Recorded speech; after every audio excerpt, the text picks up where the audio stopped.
Hey everybody, welcome to another episode of Poplar Views. Today's episode is a little bit different. It's going to include the contributors corner that I was adding along the way in past issues, and I'm going to bring our contributors to life a bit. And today I'm excited to bring Mandi Fusaro, who wrote Hiking to Heal. How are you today, Mandi? And thanks for joining us.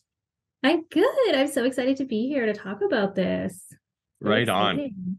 I'm really happy to have you. And some special things have happened along the way since Poplar has launched. And one of the things has really been your column. It's been a hit. When I look at the data, people are reading Hiking to Heal and they're resonating with it. And there's a connection. And when it comes to writing about not just writing about the hiking, but really, the roots of why you took to the hills. Because I mean, it's huge. It's pretty cool. Like when I look at your social media, some of the imagery that you're providing and the reels they're fabulous. And it's almost like you kind of have a voice now to those reels through the column. And we all see the reels. We all see where people went to this place in Spain, but you happen to be this woman in Alberta who's gone to the hills, but you didn't just go for a walk. You went for a reason. Yeah. So a couple of years ago, I kind of went through like a pretty shitty mental health thing, right? And Fair ball. Yeah, sorry. I'm being blunt. It was Don't really be. We're tough all adults here, and that's human. It was a really tough time in my life, and I was tired of just being at home and being sad. We were all at home dealing with, the big C, and I just thought, okay, I need to find something to do. And it was my doctor, like I said in my article, that was like, go for a walk. And I was like, okay. So I went for a walk. Then I just wanted something more and more. And I don't know, I just had this calling to like want to go to the mountains. And so I did. And I found my passion there. And I found, as cheesy as it sounds, I found myself again there, right? Like there's nothing or anywhere I feel more free than when I'm in the mountains. My head doesn't feel, or my head feels clear when I'm there. I feel like myself, and just the challenge that I have being out there, it's just amazing. And it really helped my mental health journey. And it spiraled me into this spiritual journey as well. And it's Wonderful. Pretty incredible. Yeah. So, I mean, I think a lot of people could relate to that. Like when you do look at the last, I would say 30 plus months of everybody's life, there has been, a transformation. I use this word a lot. I was introduced to this word last year, and the significance of it, the transcendence that I think everybody's gone through. And transcendence is really, in a nutshell, it is something occurs and you can never be the person you were before that occurrence. Mm-hmm. Would that be, that's totally fair, I would think. And so I've known you for a little bit now, and our time sort of came together through theater in Airdrie, Alberta, the Nose Creek Players.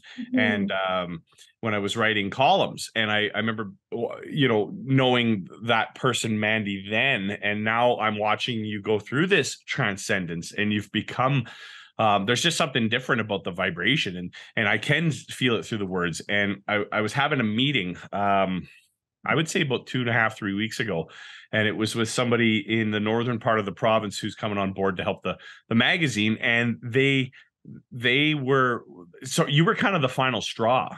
And this person really, when we were having the conversation about their thoughts on the publication, they were like, it's columns like Mandi Fusaro's that I think are very important and add a different dynamic of just impact for the readers, because I think that's where people are going to start to really relate. And I thought that was a really, I was like, wow.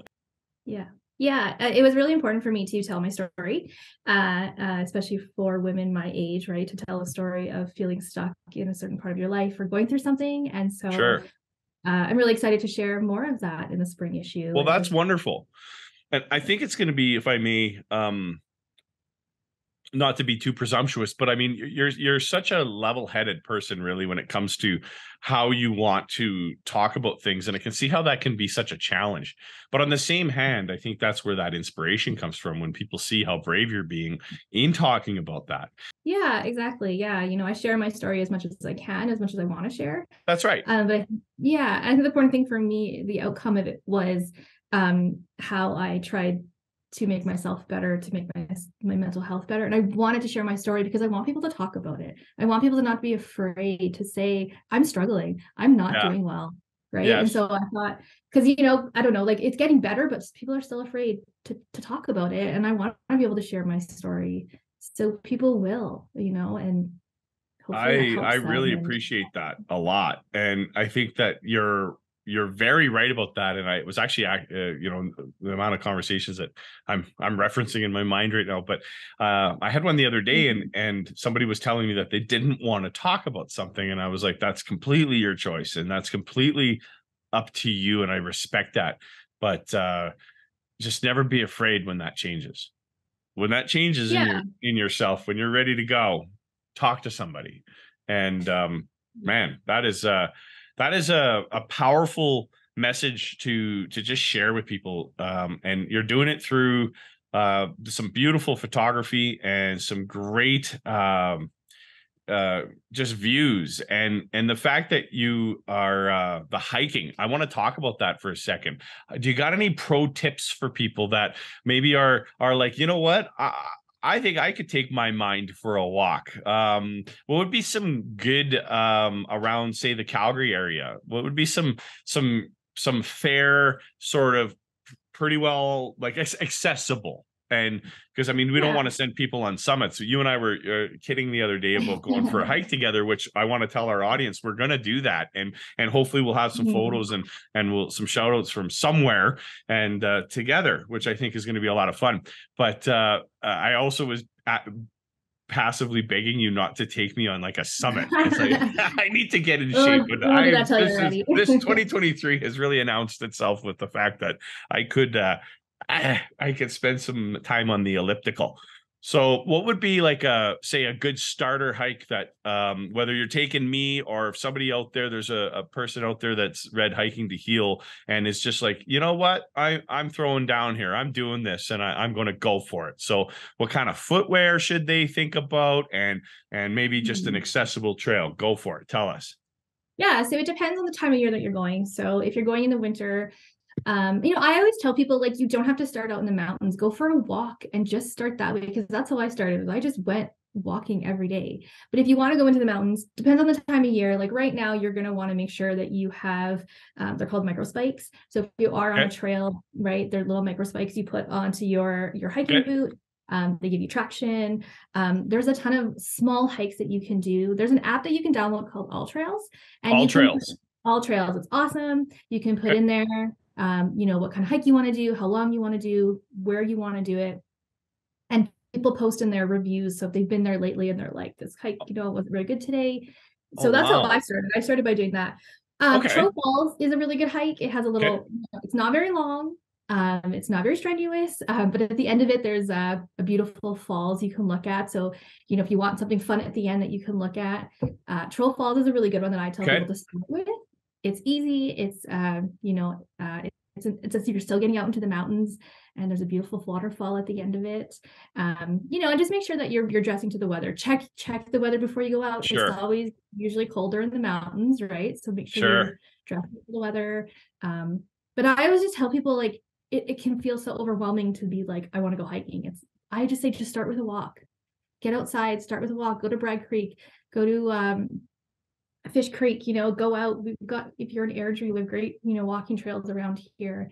Just start going out that way, and then slowly build yourself up to heading out to the mountains. I love it. That's fantastic. And if you do go on that hike, one thing I did learn almost the hard way, I went for, as you know, I love to shoot. I go out, I bring my cameras, I get video, and I get photography. And I just love, that's my sort of hiking to heal, if you will.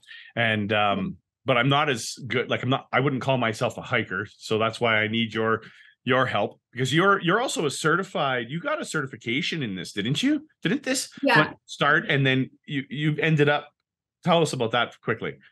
Yeah. So I'm a certified hiking leader. So I'm able to take individuals on I think it's class 1 hike. So it's basically I can take people on hikes from spring until fall. I can't take them out in the winter. That's a second classification I have to get. My hope is to eventually be a hiking guide and take people out who are hiking for the first time and take them on hikes and show them how well, that's really cool. That's exciting. So congratulations on that. So not only did the hiking change your life in the capacity that it brought you just clearer and maybe better mental health, but it brought you a certification. So how cool is that? That's very good. Troll Falls, I'm sold. I would like you to take me. That's the one we should do. We can do it. I would like to do that. And I'll bring my gear. It'll be awesome. And there's something else I thought we could chat about real quick was you have a small business as well. You do clay work, clay creations called Oclay Designs, correct? That's right. Yeah. Yeah. Let's talk about that for a sec. Yeah, so I've been working with polymer clay as my medium for about 5 years. And then about 2 years ago, I decided to open a small business. So I make sculptures, earrings, anything out of clay. Wow.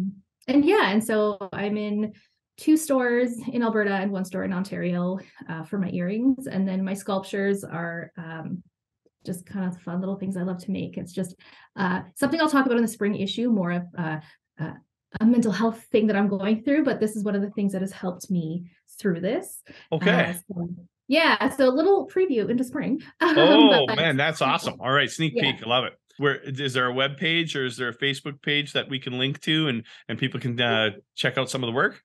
Yeah, so it's all just oclaydesigns.ca. And then on Instagram is Poplar Designs by Mandi. So you can see all the stuff I do on there. Okay, well, we'll post those links here. Make sure people can access that.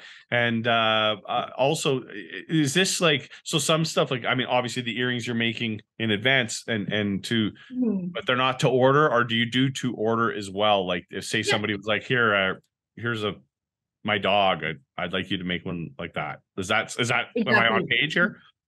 Absolutely. Yeah. So the things I do in the stores are pre-made, but the biggest part of my business are custom orders. So custom dog orders are actually a very big part of my business. Are they?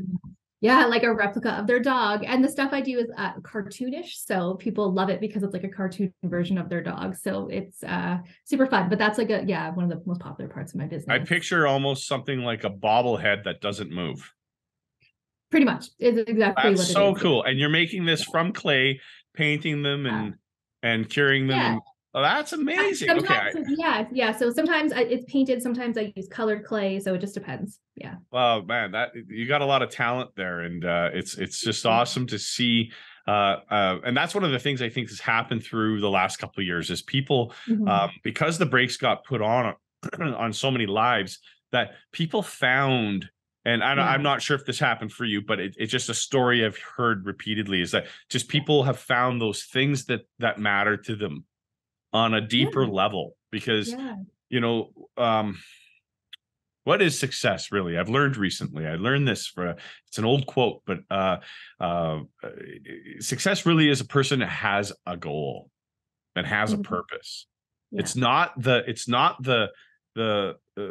end result. It really isn't. It's the whole vision and the goal, and people that have that tend to be happier.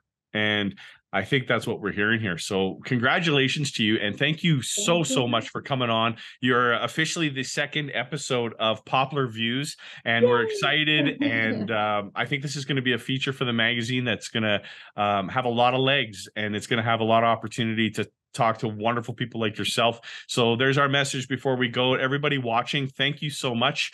I appreciate Mandi for you coming on today, and anyone else who would like to come on and just tell us about what's going on in their business. So maybe you got a restaurant that you'd like to tell the world about here. It's happening in Alberta.